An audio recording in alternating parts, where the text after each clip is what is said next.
Good evening. Good evening. Welcome to episode number eight. Episode number eight of Inside Sports with Rashad Mitchell. I'm your host, Rashad Mitchell, coming to you live on Elevation 5280 Sports and Lifestyles. I'm your host, Rashad Mitchell. This is a special edition on this holiday, 4th of July day, Independence Day, and it's the 4th of July. It's a holiday, but I decided do a show regardless. So this is episode number eight, the first episode of the month of July. So let's get into it. It's gonna be a very short show. Not that much to talk about. I'm gonna start with the NBA free agency recap. It started on June the 30th, and we're gonna get into that. And the thing that stands out first and foremost is the Philadelphia 76ers definitely are hungry to win the championship for the first time going on 42 years. Um, it's been since 1983 that they won an NBA championship, and they're trying to get back to that level of winning championships. And they picked up Paul George, um, definitely an upgrade compared to Tobias Harris. He's no longer with them. With the 76 is going to be, a Detroit Pistons. He signed with the Detroit Pistons for a 2-year deal. But they decided to go with Paul George. They definitely going for it. He's a third option. Um, from that standpoint, he's going to be teaming up with obviously Joel Embiid and Tyrese Maxey. So they have, the big three. Now it's being, resurrected again. The big three. So, you can say a super team is back again in that sense when you have those three guys playing together. And also they signed Kelly Oubre. Also they signed Eric Gordon and they signed Andre Drummond. So they definitely are a win now team because Andre Drummond is 30 years old, and then you look at Eric Gordon, he's 35. You know what I'm saying? So they got a lot of older guys on this team, and obviously Paul George is 34 years old. So this is a team that's a win now team. Joel Embiid is like 30, so they have to win now. That's what the message that I get out of these moves that have been made from the 76ers is that they're trying to win a championship right now. That's what it comes down to. The only thing that's questionable is that can they, gel together, play together, sacrifice, less, more jump shots for the sake of the team, passing, sharing the ball, doing the little things to win a championship. That's what it's all about. You know, it ain't about who has the most points. It's about winning championships. So can they sacrifice, take less shots for the sake of the team? Passing the ball, sharing the ball, playing team ball, and not be concerned about who gets the last shot, who gets the most points. It's all about winning the championship. So you see what the Sixers have done. They're trying to win a championship. They're trying to go for it. Eric Gordon, again, Andre Drummond, who's led the league NBA in offensive rebound percentage for each of the past 2 seasons. So he's definitely going to bring size and definitely spell Joel Embiid, as a backup.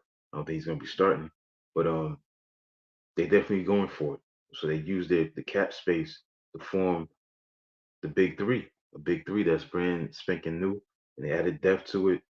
You have Eric Gordon and Andre Drummond. So that's the thing to talk about. The keys, is the health of George. He played in 90% of the Clippers games this season. That's his highest rate in 6 years. See how much he has left. Obviously, Max, he signed a 5-year extension.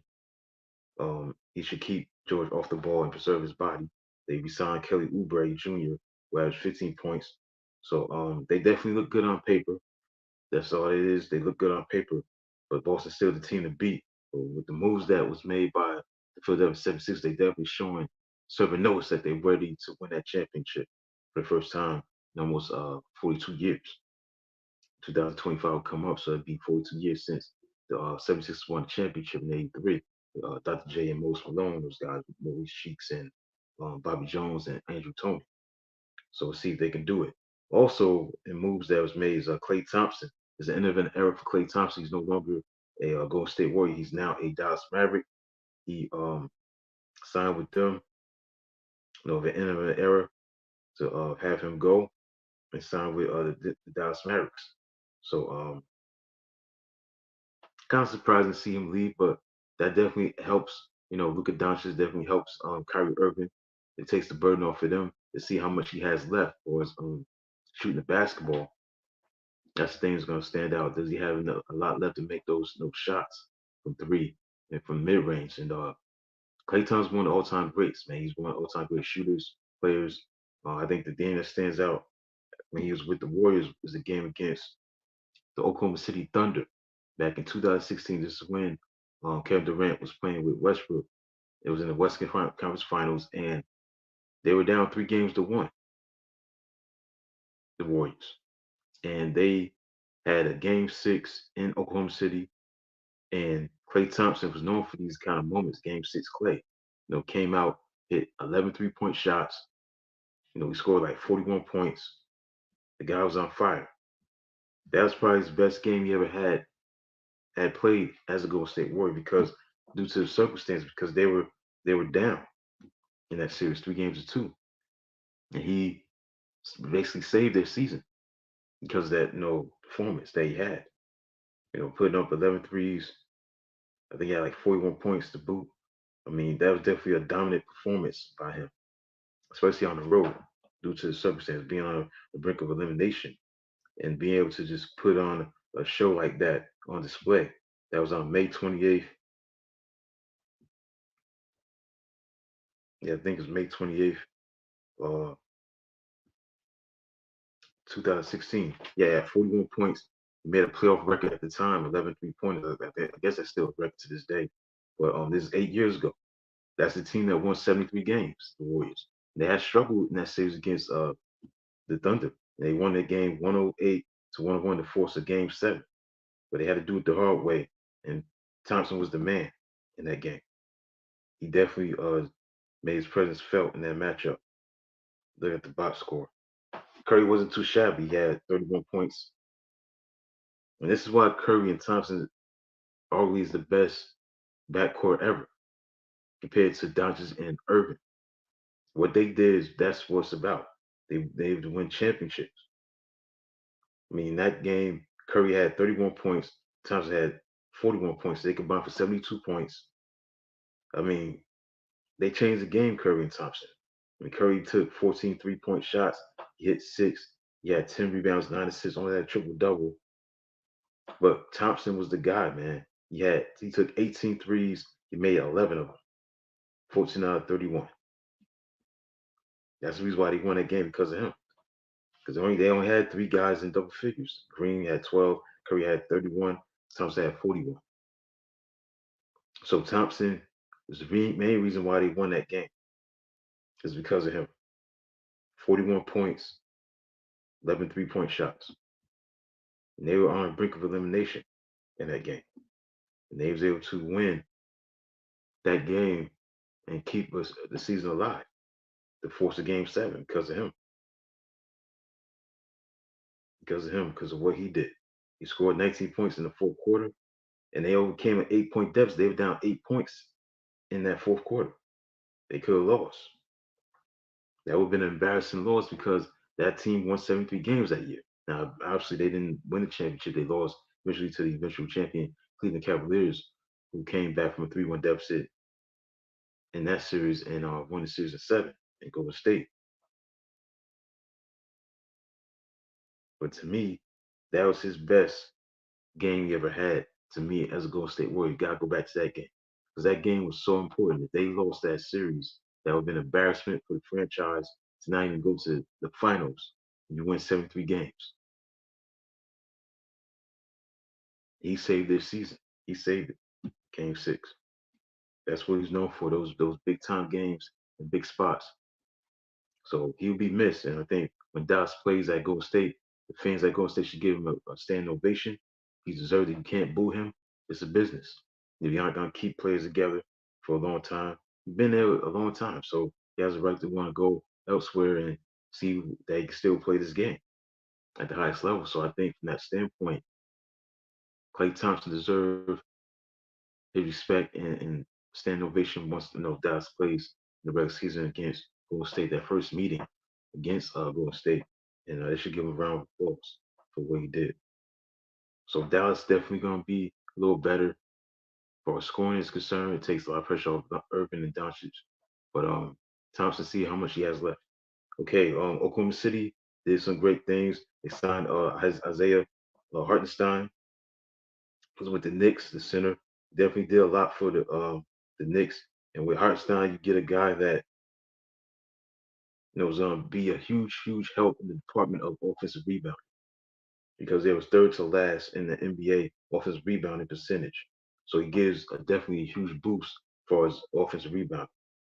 Now he isn't a floor spacer that Chet Holmgren is, but he's fantastic as a passer for a big. He should make great use of all the openings on the Thunder offense, how they create. And then you got obviously Caruso um, in the trade to replace Josh Giddey. So they definitely making some moves. But Hartenstein is definitely a big move. He's a great role player, did a great job. When he's with the Knicks, I think he's going to help them even more. On the defensive end, definitely on the offensive end. Caruso, definitely on all defensive team the past 2 years. And then you have Hartenstein was a rim protector who held opposing shooters more than 11.2 percentage points beneath their averages around the basket this past season.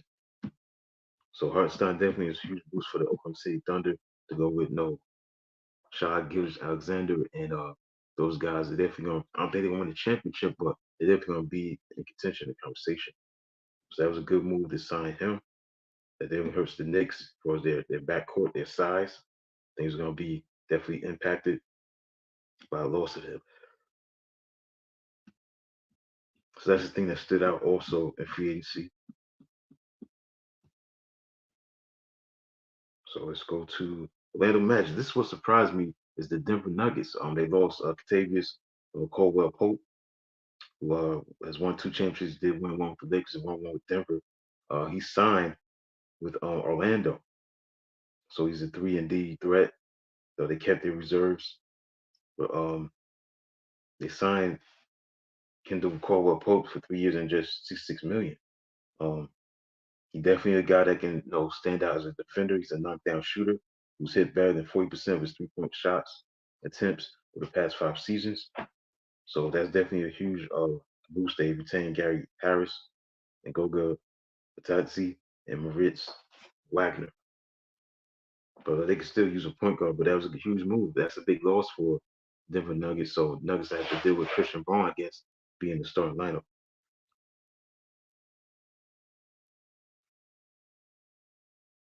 Let's see what else. Free agency. I think that was the thing that stood out. There was no free agency.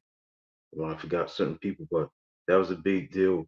Seeing Klay Thompson leave, Paul George move, Caldwell Pope leave. I think that was surprising to another team, stuff like that. So but again, everything looks good on paper. Surprising that Miami Heat hasn't not done anything as of late. They haven't made any big moves yet to try to improve their roster. But again, you can't judge a team by what they do in the off season, what you do on the floor. So we're gonna see what happens as far as this team moving forward, how they're going to you know gel on the court, especially when you look at Philadelphia 76ers. They definitely trying to win a championship, they're trying to get back, get to the finals, and win a championship. So we're gonna see what they do once everything comes together on the court. See what they do as far as that's concerned. So we'll see how things turn out. Also in news, the Warriors they did have a sign and trade today. Buddy Held, who's with the 76ers, guaranteed 21 million in sign and trade to the Warriors. So he's joined the Golden State Warriors in sign and trade with the 76ers that guarantees him 2 years and 21 million. He will receive 18 million in the first 2 years and 3 million partial guarantee for 2026, 2027, as well as a player option for a non-guaranteed fourth year. So Golden State sending Philadelphia 2031 second round pick it received from the Dallas Mavericks and a Klay Thompson signing trade. So what you're gonna have is you're gonna have Buddy Held obviously gonna be in the starting line because they lost Chris Paul. He's with the San Antonio Spurs, Chris Paul. So now Stephen Curry's gonna be playing with Buddy Held. They're gonna be in the backcourt, starting backcourt. So it'll give the Warriors the top two 3-point scorers over the past 5 seasons. because Held is a 40% 3-point shooter in his career. So he's not trying to be the guy that'll fill the void, basically, for Thompson. But again, Thompson's one of the all-time greats. I mean, I know he's great shooting threes, but hey, I don't think he's Klay Thompson. But also they signed DeAnthony Melton and Kyle Anderson, so it gives the team this decent versatility on both ends of the floor. So we'll see what happens with that. That move was made today. LeBron James, he reached a deal to stay with the Lakers. No surprise there. His son Bronny signed a 4-year, 7.9 million Lakers deal. Joe Ingles signed with the Timberwolves on a 1-year deal. The free agent forward. He is 36, so see what happens with that. Like I said, I mean, there's a lot of things that happen in free agency.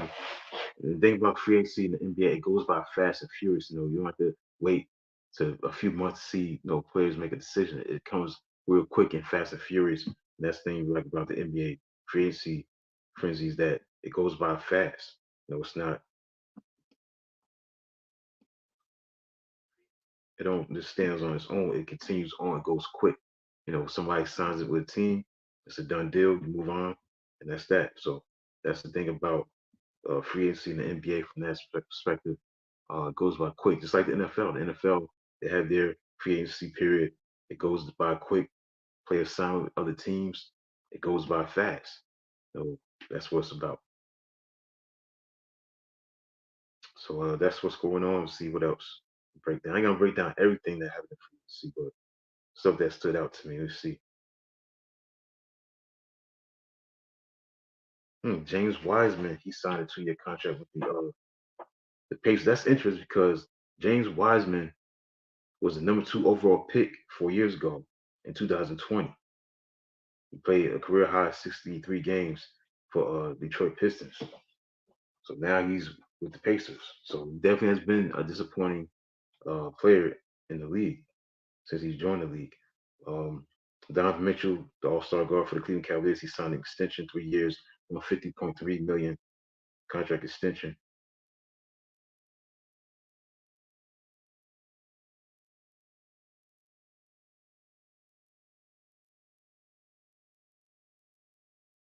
So basically, Klay Thompson situation, the sign trade confirmed for Klay Thompson that no, Dallas is sending 2 second-round picks to Golden State Warriors. So it looked like that was a sign and trade as well. It wasn't. It's just a free agency thing, but like it was just a sign and trade situation. He signed with them. He did. Let me double check that, make sure that was that sign and trade. Klay Thompson sign and trade. Was that sign and trade situation? Sign and trade.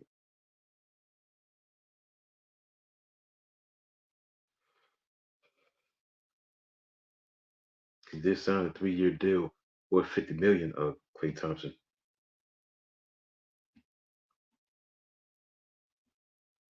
He was a free agent.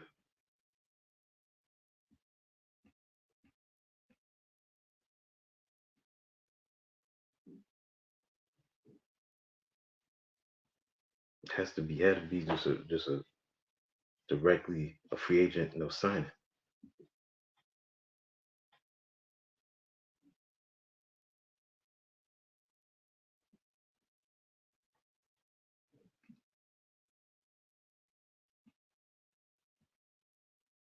Oh yeah, it was Mavs complete sign and trade deal for Klay Thompson. So it was a sign and trade deal. Yeah. Okay. Mavericks completed a sign and trade deal. The Warriors for Klay Thompson. Okay. So it was a sign and trade. All right. But again, it's the end of an era, despite what the Warriors trying to do, trying to keep things intact with Curry, try to build around him with Buddy Hield. I don't think it's gonna be enough. I think it's over. I think the era of basketball for the success that the Sixers had, that the Golden State Warriors had, I think it's over. I think it's a done deal. It's a wrap. I don't think it's gonna be more championship banners hung up for Golden State. I think they had their run. I think with him leaving, his departure think signifies and ends the era of dominance with the Warriors. I think they had a great run, but now it's time to move forward. Man, it's over. You know what I'm saying? They had their chances.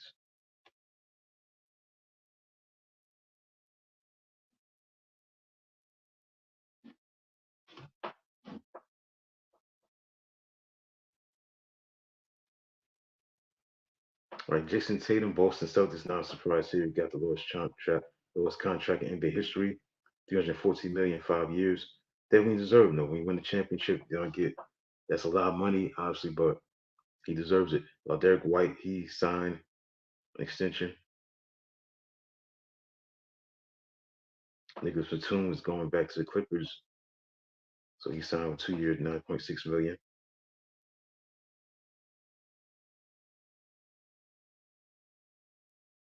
It was a sign trade with Klay Thompson because Josh Green is going to the Hornets.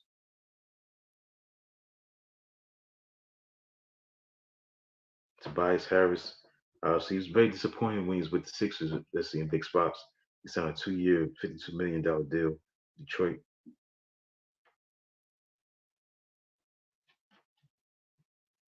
Tyrese Maxey signed a 204 million maximum contract, 5 years. Obviously, Paul George signed with the Sixers. Hmm. Derrick Jones Jr. The LA Clippers have agreed to a 3 year, $30 million deal. So Derrick Jones was a free agent. Obviously, they wasn't able to be kept by the Mavericks. Now he's a Clipper. That took place during free agency. Okay, what else took place? Mason Plumlee signed with the Phoenix Suns. Not a big deal right there.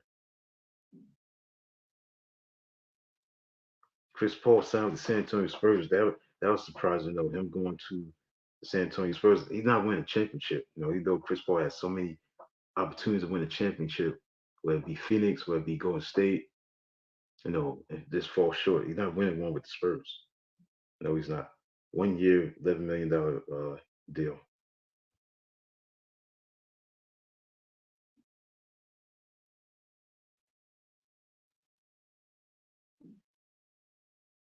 Kevin Love's returned to Miami Heat. James Harden is coming back with the Clippers.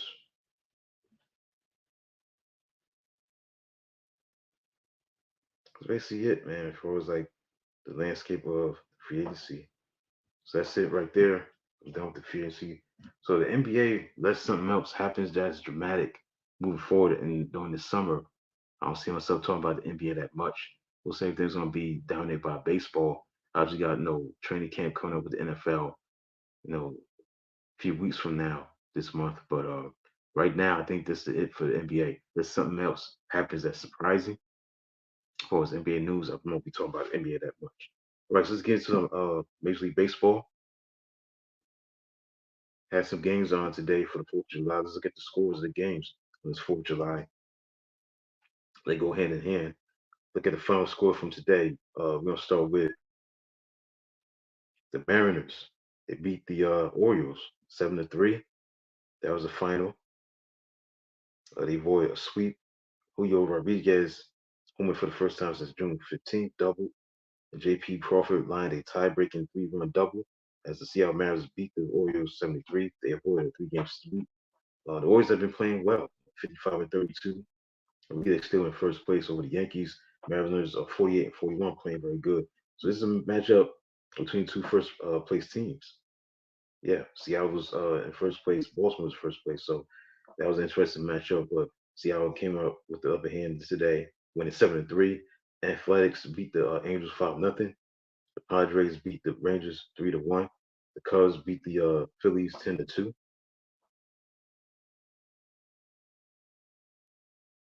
As Ian hit 3-run homers from both sides of the plate and had a career high 6 RBIs. So they were able to win, beat the Phillies. It's playing great this year. The Twins beat the Tigers in 7, 12-3. It was a rain shortened day, so they was able to still play, get the game out despite the weather. The Guardians beat the White Sox 8-4. The Red Sox beat the Marlins in 12, 6-5. The Astros beat the Blue Jays 5-3. The Yankees are not playing good baseball right now. They're not playing well. They, got swept by the Cincinnati Reds, who was 42-45. Yankees are 54-35. They have not been playing well late. They got swept. They lost today on the 4th of July, 8-4. Frankie Montas was a factor in his return to Yankee Stadium. See what look at his stats. Oh, he's a pitcher.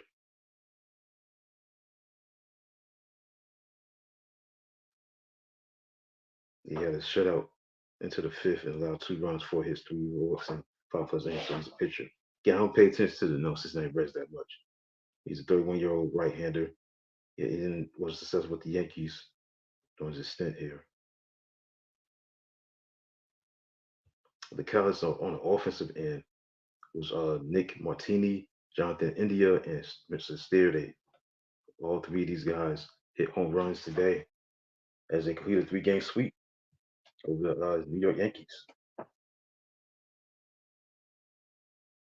Also, Cincinnati became the first National League team to sweep a regular season inter-league series in the Bronx. The first National League team to sweep a regular season interleague series in the Bronx. The Yankees have not played well. I mean, they've lost 13 out of 17 games and 14 out of 19 after starting 49-21. So, niggas not doing good. Right, so other scores today on this 4th of July, the Cardinals beat the Pirates in 10 games, 10 innings. The Pirates lost to the Cardinals in 10 innings, 3-2. The Nationals shut out the Mets 1-0. You got games going right now. The Diamondbacks are beating the Dodgers 2-0. The bottom of the first. Bottom of the fourth, you got the Rays beating the Royals 5-3. A run is on second base right now. The Brewers and the Rockies. The Rockies are winning 3-2 right now. They win 3-2, top of the fifth. And then you got in the bottom of the eighth, the Giants, 4-2 over the Braves. Bottom of the eighth, 2 outs. Right, let's look at the standings real quick. You got the Baltimore Orioles, they're in first place, 55-32. 2 games up over the Yankees, who are 54-35. Boston's 47-39. Tampa Bay is 43 at 500. Toronto's 39-48. The Central American League Central Division, 54-31. Minnesota 49-38, 48-40. Detroit 39-48. White Sox is 25-64. Then you look at the American League West, you got the Seattle Mariners, 48-41. Houston 45-42. Texas 39-48. Angels 36-50. Oakland 33-56.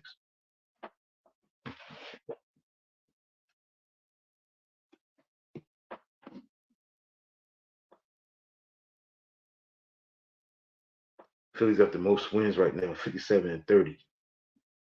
Atlanta 47-37. The Mets are 42-43. Washington's 41-46. Miami's 30-57. Milwaukee's 52-35. They're in first place. Yeah, Philly's got the best record. They're definitely the best team right now. St. Louis is 45-41. Cincinnati's 42-45. Pittsburgh is 41-45. And the Dodgers are 53-34. San Diego is 48-43. Arizona's 42-44. San Francisco's 42-45. 29-57 is the record for the Colorado Rockies. All right, so that's it for the baseball landscape. Really soon, baseball All-Star break is coming up real soon. So second half is gonna be starting real soon. All right, so see All-Star break. I think the All-Star game is gonna be July 16th. Let's check that out.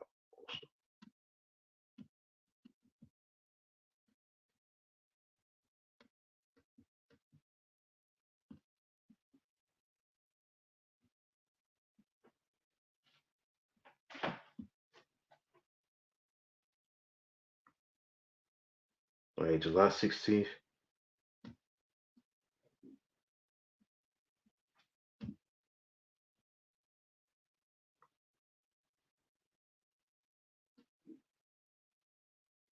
That's gonna be the All-Star game. July 16th. All right. So that's it for the landscape of the baseball season recap. Let's get into Major League Baseball most memorable home run. Let's get into it, man. Number 97, Scott Pazzetnik. Expedia goes deep. The count was 2-0. It was game two of the World Series. This was in 2005 World Series on October 23rd. The score was tied 6-6 in the bottom of the ninth at U.S. Cellular Field in Chicago. Rain was falling.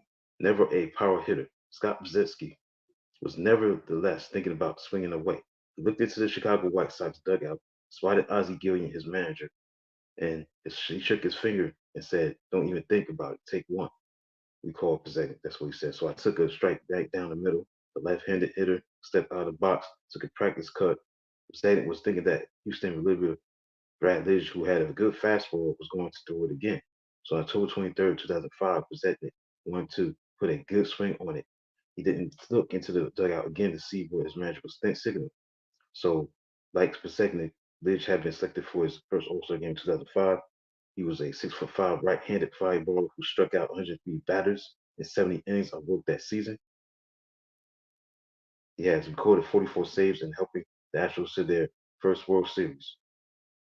He just didn't want to walk Pazzetnik, who had led the National League in steals the year before with 7. He had swiped 59 in 2005, so walk him, he still. That would give him a man on second with one out, 2 shots that bring him home. Now, the White Sox thought they had it won when first baseman and new father Paul Konerko had started the grand slam in the 7th inning, making the score 6-4. But the Astros had tied the game in the top of the ninth with 2 runs. It was a momentous time for both teams. Established in 1962, Houston had never been in the World Series. Last time the White Sox had won was in 1917. Segnick and Lidge was also looking for a little redemption. Segnick, never known for his arm, had been unable to throw out potential winning run in the ninth, which started some groaning in the stands and owner's box. In Lidge's previous game, he had surrendered a 3-run homer to Albert Pujols, who put the National League Divisional Series contest in doubt. He said he wasn't thinking about Pujols when he faced for Segnick. The home run was on everyone's mind.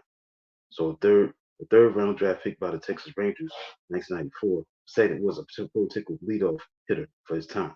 He stepped at the ball, got on base, always looked to steal another. Said his speed, not his power, was on Lidge's mind. So Pasegan had not hit a home run for the White Sox that season. None. In 568 at bats. So the White Sox had traded Power Cole's lead to Milwaukee for second speed in December 2004. While their roster didn't exactly gleam with all-stars, they were worked under the guidance of Jose Guillen. White Sox won the American League Central Division by 6 games with 99 and 63 record, swept the Red Sox in the divisional series. White Sox captured Game 1 of the 2005 World Series against the Astros, beating them in Game 2, but put them in a commanding position. So the next pitch that Lidge threw to Pasagnic was a fastball. He swung at it, and sent it over the 408-foot sign in right center field. The speedster Pasagnic said, "I don't think anybody in the ballpark was thinking about me hitting the ball out of the ballpark." Tyler Kepner of the New York Times described the scene. The White Sox players leaped joyously from their dugout, crashing into each other and bouncing together at the plate as Pasagnic trotted into the throng. It was the 14th walk-off home run in World Series history at the time. The blow helped the White Sox vanquish the ghost of the 1919 team, better known as the Black Sox, since 8 players were accused but spiritually acquitted of throwing the World Series, though they were suspended indefinitely from baseball. Following the Pacific's blast, the White Sox went on to capture the 2005 series in 4 straight games. Lost a bit in the excitement of the second game when about the speaker was the fact that while Pasechnik went homeless in the regular season, he hit another one in the playoffs. In the division series opener against the Red Sox, Pasechnik hit a homer off of Jeremy Gonzalez in the 6th inning. Didn't mean a whole lot, but it still counted. Okay, next, number 96. 96 memorable home run was Bert Campaneris, the ubiquitous Campy. Bert Campaneris is probably best known for playing all 9 positions in a single game. The Cuban native and shortstop by trade was small and wiry. He could steal a base almost at will. 6 times he led the American League in swipes. When he retired after the 1983 season, he ranked 7th in baseball history with 649 bases stolen. As part of his small ball game, Kempy also thrice led the American League in sacrifice bunts, but there was nothing small about his game in the biggest of postseason contests. Kempy had 3 home runs, 4 doubles, a triple, 11 RBI, 6 steals in the October games. Ubiquitous is the word often used to describe his game. In response to the first pitch he saw in the big leagues on July 23rd, 1964, he slugged a home run off Minnesota's Jim Cock, who would go on to win 283 games in 25 seasons. Later in the same game, Kempy would hit another one over the fence. He's one of only 5 players ever to hit 2 homers in their big league debut. In 19 seasons, Kempy was selected to 6 All-Star games. As leadoff hitter, he was an integral part to the success of the great Reggie Jackson, Salbando, Vita Blue, Catfish Hunter, Riley Fingers Leg Green, and Gold Oakland A's of the early 70s. But on September 8th, 1965, Campbell was playing for the Kansas City A's. The team was owned by the eccentric, visionary, and never born Charlie O. Finley. The team wasn't drawing fans to the stadium, so Finley came up with the promotional idea of having Campbell play all 9 positions in a single game. Before the game, Finley took out a $1 million insurance policy on his young star. Campbell even pitched ambidextrously in the 8th inning. It was no big deal to him. He had once done that in the minors. The first batter he faced for the Los Angeles Angels was his cousin, the fine outfielder Jose Carton. Popped out. Kempy allowed 1 hit and 1 run, walked 2,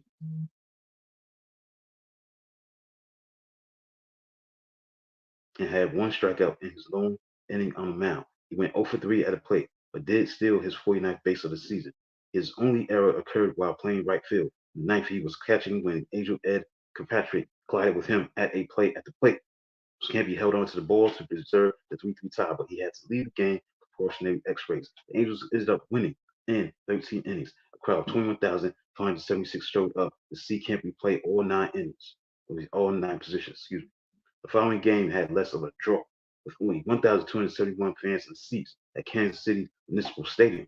Campy finished the 65 season with a team-leading 270 average. He also led the league in triples, 12, the stolen base 51, which broke Hall of Famer Luis Aparicion's 9-year streak as the American League stolen base champion.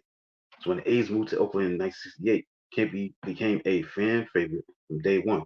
His best season might have been in '68 when he led the American League in hits, 177 in all of baseball, and steals 62. 2 years later, Kempy swatted 22 of his career 79 home runs. But the following year, 1972, he gained national attention for another reason. He led off Game 2 of the American League Championship Series against the Detroit Tigers with a single. He then stole second and third base and scored the first run on a Joe Rudy single. Pure Campy baseball. He already had 3 hits and 2 steals when he came up to bat against Detroit reliever Legro in the 7th inning. The speculation was that fiery Detroit manager Billy Martin ordered Legro to hit Campy, taking the bat out of his hands. Legro clunked Campy on the left ankle, and he fired his bat out at Legro, and the benches empty. Campy and Legro were suspended for the rest of the series, but Campy was allowed to play in the World Series win against Cincinnati Reds. It was Oakland's first World Championship. So Campy ensured the A's would repeat in 1973 in the American League Championship Series. He led off Game 2 against the Baltimore Orioles with a home run off of Dave McNally on a 17-game winner. In Game 3, with the score tied at 1-1 in the bottom of the 11th, Campy homered off Baltimore's Mike Cordova,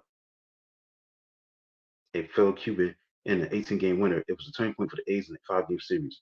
In the 1973 World Series, the A's met the New York Mets, the team with the lowest winning percentage ever to make it that deep into October. The Mets had won only 82 games in the regular season. Cincinnati Reds, already in the Big Red Machine, had won 99, but the Mets beat the Reds in a 5-game series.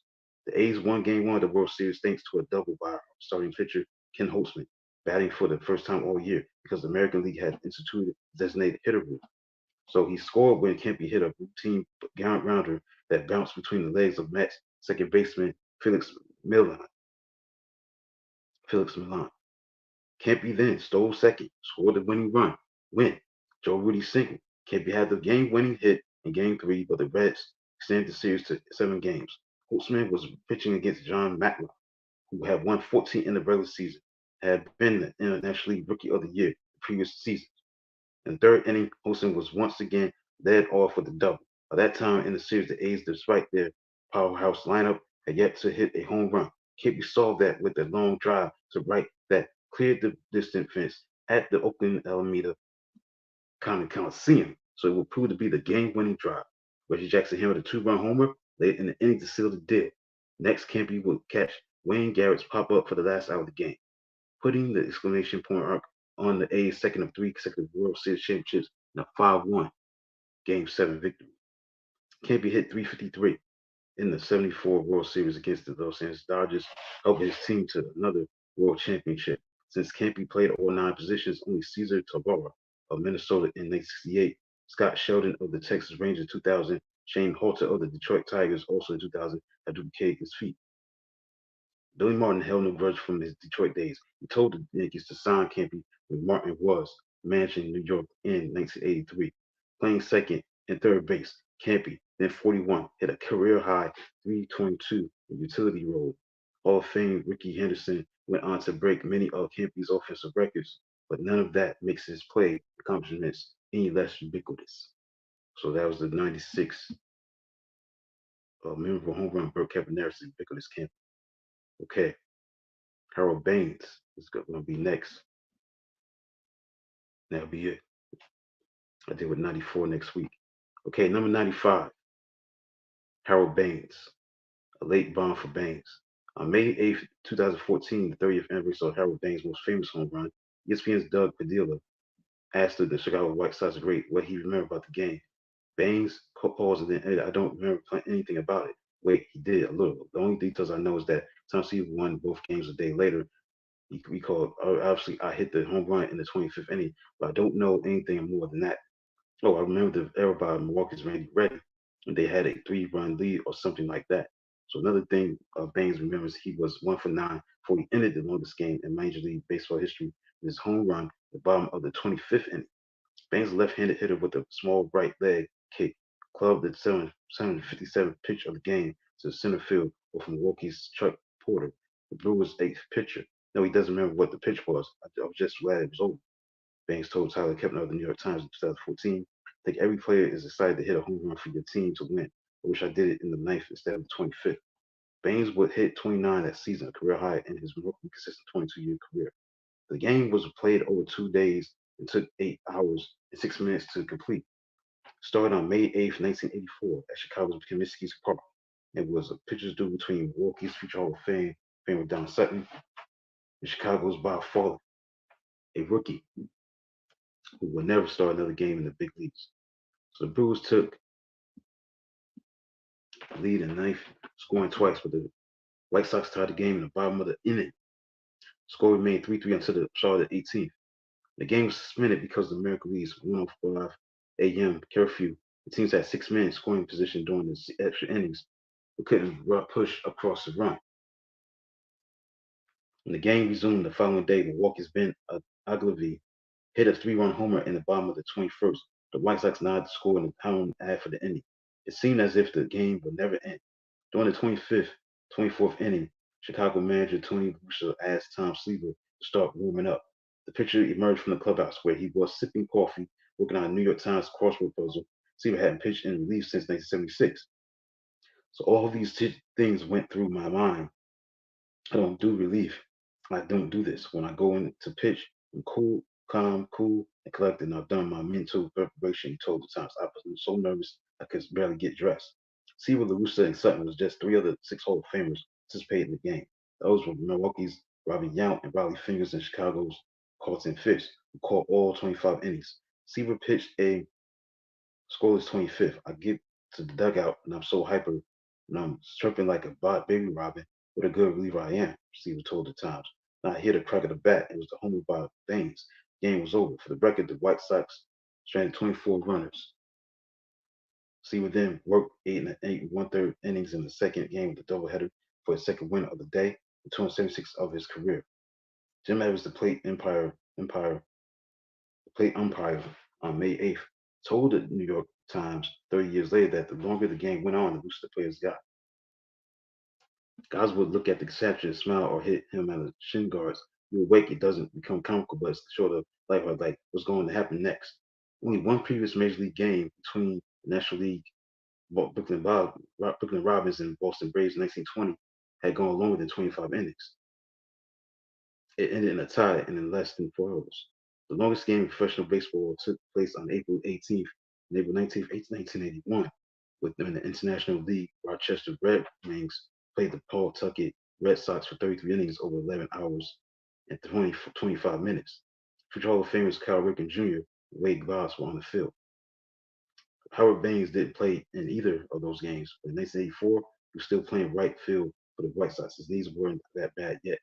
He'd been taken by the White Sox with the first pick in the 1977 draft. He was in the big leagues by 1980 and started by 1982. A team leader when the Pale Holes won the 1983 American League Western Division. He wasn't so much a power hitter as the all-around hitter, someone who could bullet line drives to whole fields. Early in his career, he was a disciple of the hitting guru Charlie Lowe, who was instrumental in the Hall of Famer George Brett's career. In 1984, baseball historian Bill James wrote of Baines, he is gorgeous, absolutely complete. I've seen him drop down bunts that will melt in your mouth, come up with the next time, and execute a hit, the run that comes straight off the check chalkboard.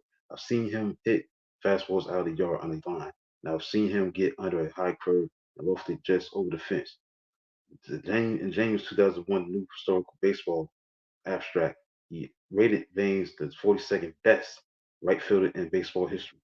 Baines, whose long face was usually adorned with a trim beard or Van Dyke, hit better than 300 times, hit better than 308 times at 324 in his 31 career postseason games. From 1980 to 1997, he reached double figures in home runs every year. 5 times he struck at least 29 doubles. Baines was at his best in the clutch. He is tied for seventh in American League history for grand slams with 13. He is fourth in the category of three-run homer games. He is tied for seventh in Major League history in walk-off dingers. Until Seattle Edgar Martinez and Boston's David Ortiz started piling up run numbers as designated hitters in recent years, Baines held most of the DH records. White Sox retired his number 3 in 1989. He had 12 more seasons to go, but had unretired it 3 times on his return to the Pale Holes. Baines finished his career with 384 homers, 2,866 hits, 1,628 RBIs. The Baltimore Orioles inducted Baines to the team's Hall of Fame, but as of 2015, he has not yet been elected to the National Baseball Hall of Fame. 75% of the vote was needed for induction in the National Baseball Hall of Fame. Baines has never received more than 6.1% of the vote. Let me see if he's in the Hall of Fame as of today. Harold Baines. He's in the Hall of Fame.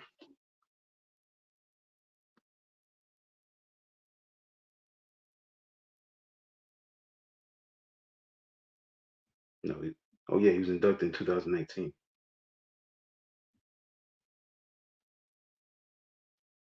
Yeah, he was inducted in 2018.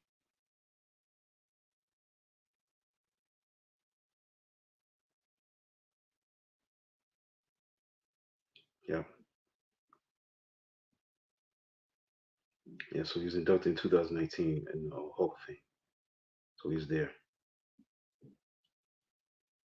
In 2018, on December 9th, he was elected to the National Baseball Hall of Fame class of 2018. So he's in a Hall of Fame.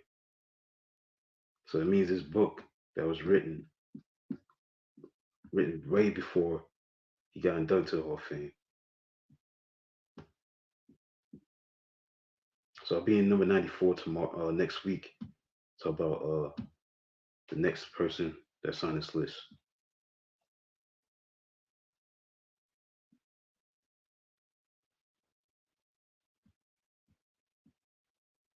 So I'm trying to see. 2016 is what came out. So 3 years later, he was inducted. So next week, I'll be in number 94, maybe do number 93 and 92. All right. So let's quickly get into Honest Day in sports history for the 4th of July. So let's get into that. Then I'll be done with the show.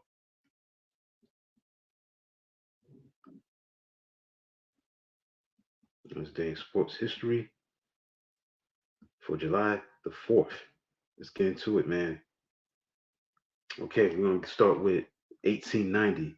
On July 4th, 1890, Wimbledon women's tennis. Lena Rice became the only Irish female to win at Wimbledon, beating Mae Jacks 6-4 and 6-1. On July 4th, 1905, Baseball Hall of Famer pitchers Lou Waddell for the A's Cy Young Boston matchup in 20-inning classic as Philadelphia wins 4-2.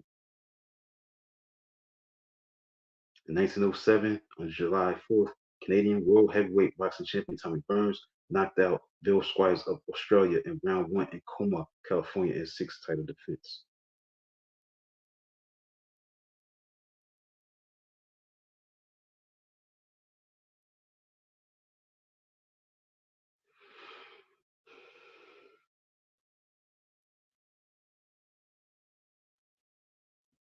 Gotta be more than just this. Yeah, gotta be. Yeah. Right, let's continue on because a lot happened on this day. Had to be. It's 4th of July. Okay, let's keep moving.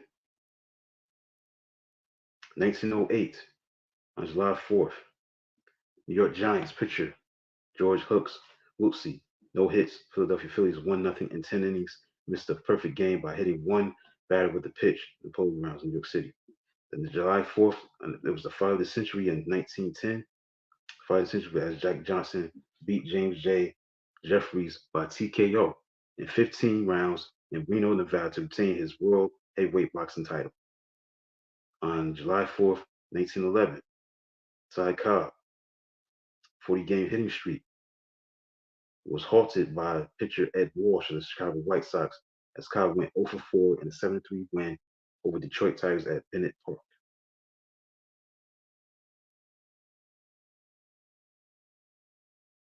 On July 4th, 1919, Jack Dempsey beat champion Jess Willard, retired in third round in Toledo, Ohio for the World Heavyweight Championship. There's a lot of events, but I'm going to skip some over due to time constraints. I'm not going to read everything that took place.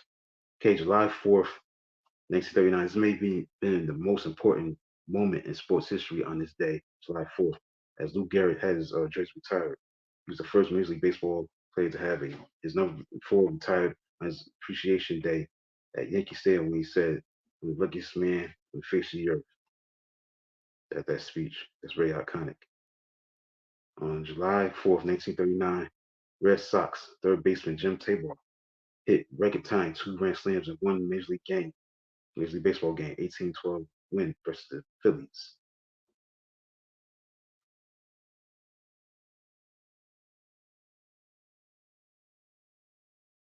Mickey Mantle hits 3-run homer versus Washington, 18th Major League Baseball player to hit 300 homers.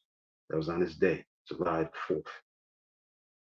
Okay, what else you got?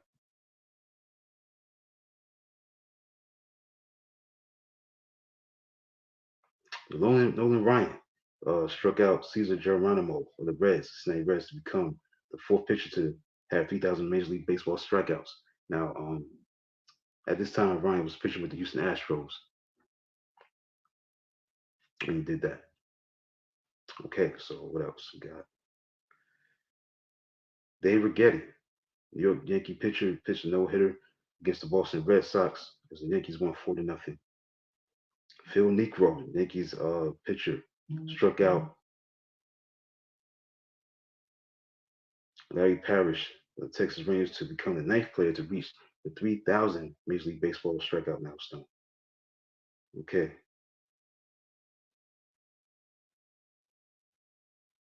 and that's basically it. Ain't nothing else to really talk about today.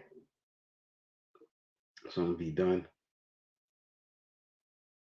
Yeah, it's an unfortunate thing right here.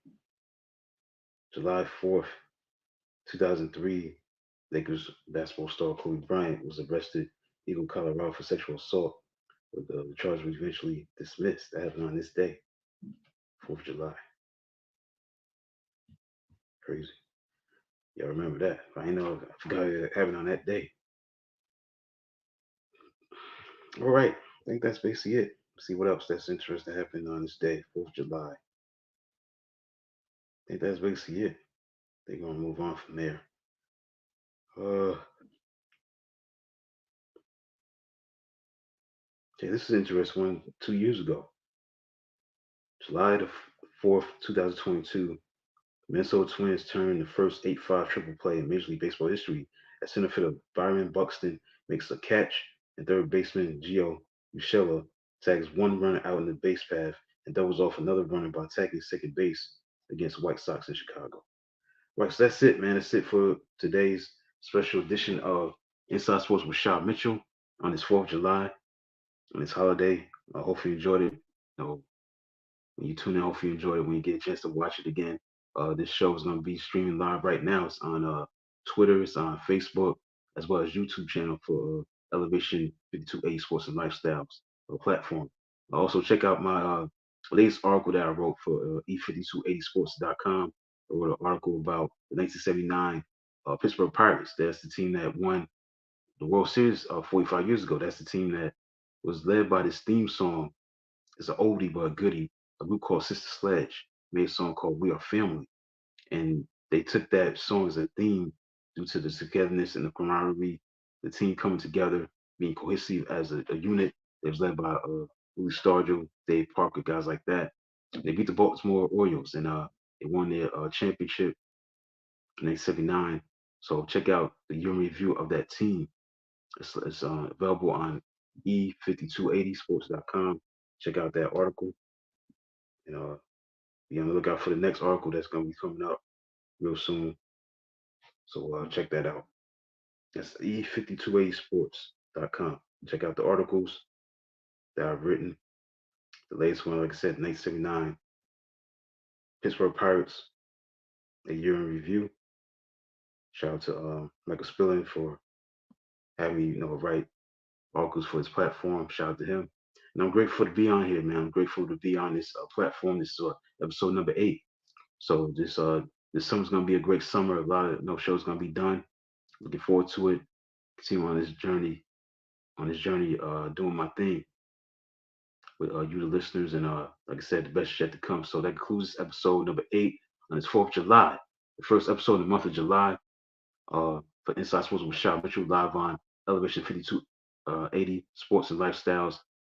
Check it out. I'll be back next week, next Thursday, for another episode number 9.